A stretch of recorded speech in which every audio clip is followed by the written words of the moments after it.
नमस्ते जी। प्रातःकाल का समय है। हमारा शत्रु तंबाकू, शराब, सुल्फा, चिलम, इस पर हम बात करते हैं। देखिए, प्रातःकाल का समय है तो हम आपस में मिलते बैठते हैं। जो यज्ञ करने वाले हैं वो यज्ञ के पश्चात मिलते जुलते हैं। जो बैठक में बैठने वाले हैं वो बैठक में मिलते हैं। तरह तरह से हम मिलते हैं एक दूसरे से।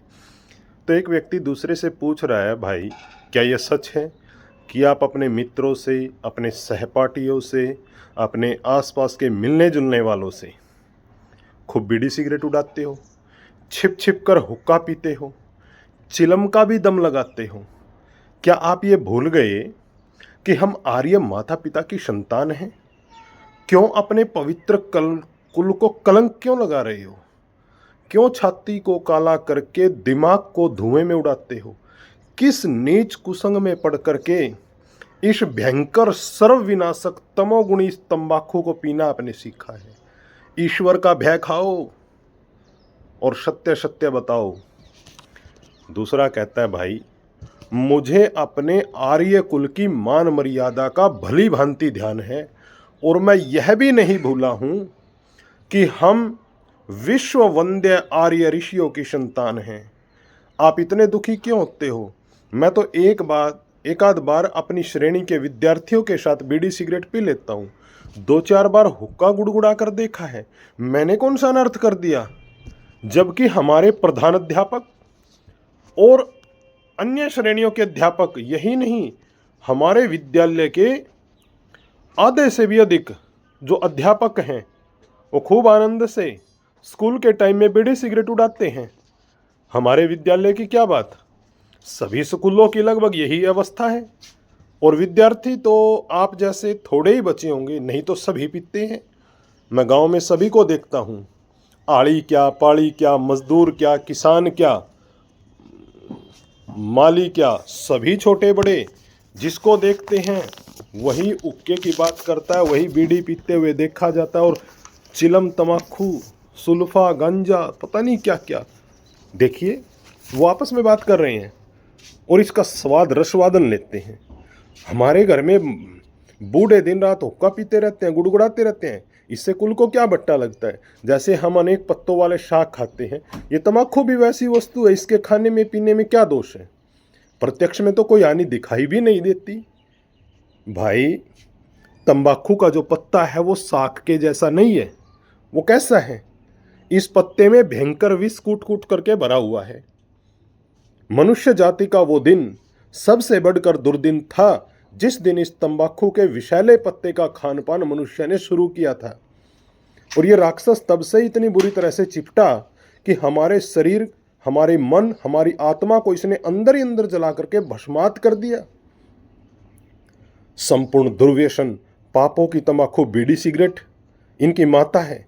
वो गांजे से लेकर शकिया तक पीना पिलाना सिखाता है, या यूं कहिए सब नशों का गुरु। और बड़े आश्चर्य की बात तो है कि मनुष्य सर्वश्रेष्ठ प्राणी है। केवल वही इस विषय का सेवन करता, और प्रभु की सारी सृष्टि में कोई जंतु ऐसा नहीं जो इसे खाता पीता है। ये मूर्खता किस में आई? मनुष्य के ही भाग में आई। और वो अपने परम शत्रु को अपना परम मित्र समझ बैठा इस नशे को। तंबाकू पीने वाला रोगों का घर बन जाता है। और तंबाकू के सेवन से स्वास्थ्य की जो बुद्धि है, वो समरण शक्ति जो है, वो ब्रह्मचर्य जो है, वो वीर्य जो, उनका नाश हो जाता है। पित्तवायु आदि जो दूषित होकर के जो नेत्र ज्योति है, जो पाचन शक्ति है, जो दांतों की चमक है, वो चली जाती है। मुख से दुर्गंध आती है, हाथों से दुर्गंध आती है, आलस्य बढ़ता है, हृदय की धड़कन और निर्बलता, अनिद्रा भी बढ़ जाती है। आंतों में, पेट में, रक्त में सब धातुएं क्या होती हैं? दूषित हो जाती हैं, खराब हो जाती हैं। मस्तिष्क क्या, फेफड़े क्या, छाती क्या, सभी अंग इस भयंकर विष से निर्बल होकर के खांसी, दमा, राजरोग, तपेदिक, टीबी जिसको हम कहते हैं, उनको भी निमंत्रण देते हैं। तन, मन, धन और समाज को तो भयंकर हानि इससे पहुंचती है। तंबाकू पीने वाला जब इस नशे की कुटेव का पूरा अभ्यस्त हो जाता है ना, तो वह निर्लज होकर अपना अमूल्य समय और चरित्र को भी मिट्टी में मिला देता है।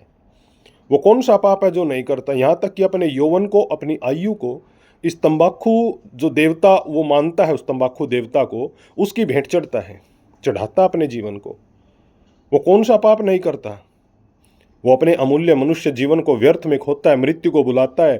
तंबाकू जैसी गंदी चीज भाइयों इस वस्तु को पीने वाला हो, पिलाने वाला हो, चाहे पिता हो, चाहे पितामह हो, दादा हो, दादी हो, मामा मामी, नाना नानी, कोई भी रिश्ता नाता, पति पत्नी, अध्यापक गुरु, उसकी उल्टी बात का अधर्मयुक्त आचरण हमें कभी भी स्वीकार नहीं करना है। अपने नीच कर्मों का फल वो भोगेंगे।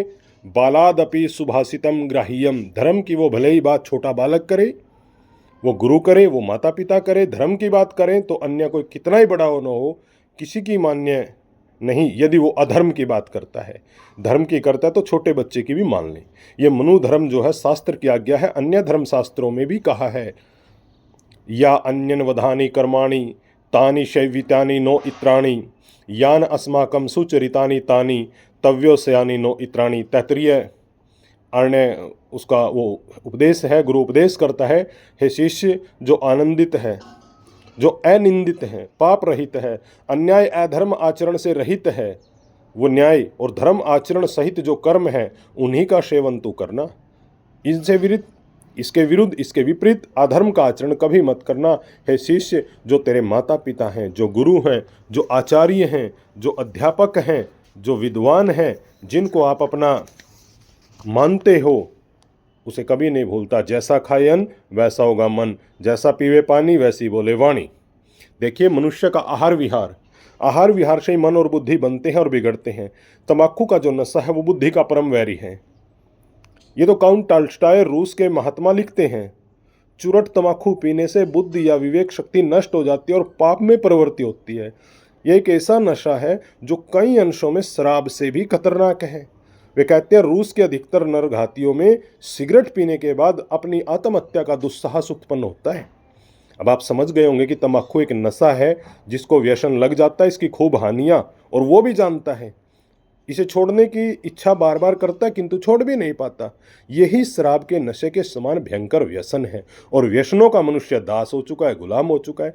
दासता से बढ़ करके क्या दुख क्या होगा। स्वतंत्रता की बलिवेदी पर फांसी के तख्ते पर हंस हंस करके झूलने वाले वीर ब्रह्मचारी पंडित राम प्रसाद बिस्मिल लिखते हैं, जब मैं उर्दू का चौथा दर्जा पास करके 5वें में आया, उस समय मेरी अवस्था 14 वर्ष रही होगी। मुझे एक दो खराब आदतें पड़ गई। मैं सिगरेट पीने लगा, कभी कभी भांग जमा लेता था। पिताजी के संदूक से रुपए पैसे चुराने की भी आदत पड़ गई थी। इन पैसों से एक उपन्यास खरीद कर खूब पढ़ता। गुण लगना आरंभ हुआ था। परमात्मा ने बड़ी सहायता की। मैं एक दिन भंग पीकर पिताजी के संदूकचे में रुपए निकाल रहा था तो संदूकची खटखटा गई। माताजी को संदेह हुआ और मुझे पकड़ लिया। परमात्मा की दया से मेरी चोरी पकड़ी गई, नहीं तो 2-4 वर्ष में न दीन का रहता न दुनिया का रहता। मैं इसी प्रकार की कुटेवों के कारण 2-4 बार उर्दू मिडल की परीक्षा में उत्तीर्ण नहीं हो सका। मैं फेल होने पर पड़ोस के मंदिर में जाने लगा। पुजारी जी ने मुझे ब्रह्मचर्य का उपदेश दिया। वो मेरे पथ प्रदर्शक बने। मैंने एक दूसरे सज्जन को देखा, उनकी सज्जनता देखी तो व्यायाम करना शुरू कर दिया। व्यायाम करने से मेरा शरीर सुसंगठित हो गया था, निखार आ गया था। मुंशी इंद्रजीत जी ने आर्य समाज संबंधी कुछ उपदेश दिए। मैंने सत्यार्थ प्रकाश पढ़ा और मेरे जीवन का तख्ता पलट गया। सत्यार्थ प्रकाश के अध्ययन ने मेरे जीवन के इतिहास के एक नए पन्ने को खोल दिया। मैंने उसमें उल्लिखित ब्रह्मचर्य के कठिन नियमों का पालन करना आरंभ कर दिया और देखिए, मेरी सारी आदतें जो कुटेबे थी वो छूट गई।